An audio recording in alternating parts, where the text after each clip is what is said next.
La drépanocytose touche environ 5,2% de la population mondiale et plus de 7% des femmes enceintes selon l'OMS.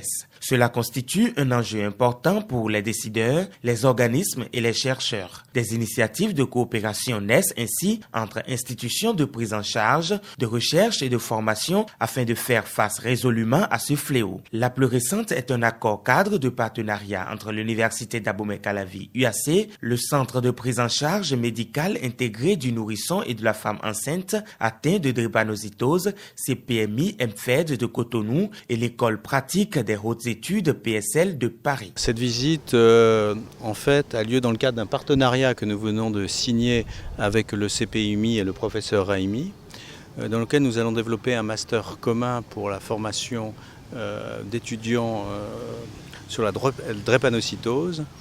Et l'idée qu'il y a derrière, c'est d'étendre cette collaboration, si elle fonctionne bien, et je n'ai pas de doute qu'elle fonctionne bien à l'avenir, à d'autres formations, bien sûr, qui pourraient être très différentes dans le domaine soit des sciences de la vie de la Terre ou des sciences humaines et sociales. Enfin, nous verrons ce qu'il est possible de faire avec nos moyens, et puis en fonction de l'intérêt, par exemple, de l'Université d'Abomey-Calavi.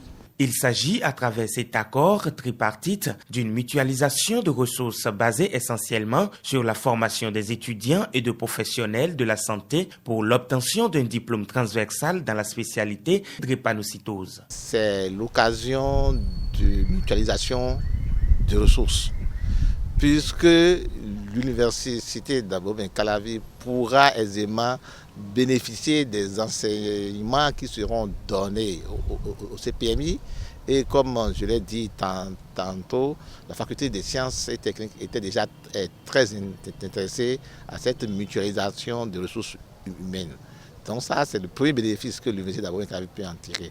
Et comme l'a dit tout à l'heure le président Jean Mambédi, à partir de là, on pourra étendre d'autres collaborations, d'autres partenariats. Et entendu comme que la drépanocytose, comme je le dis, peut-être que les gens n'ont pas encore suffisamment conscience de ça, c'est une discipline transversale. En l'absence du recteur de l'UAC, c'est le professeur Félicien Avlessi, deuxième vice-recteur, chargé de la recherche universitaire, qui a reçu la délégation en vue de la formalisation de cet accord. Les diverses formations sont prévues pour démarrer en septembre 2019.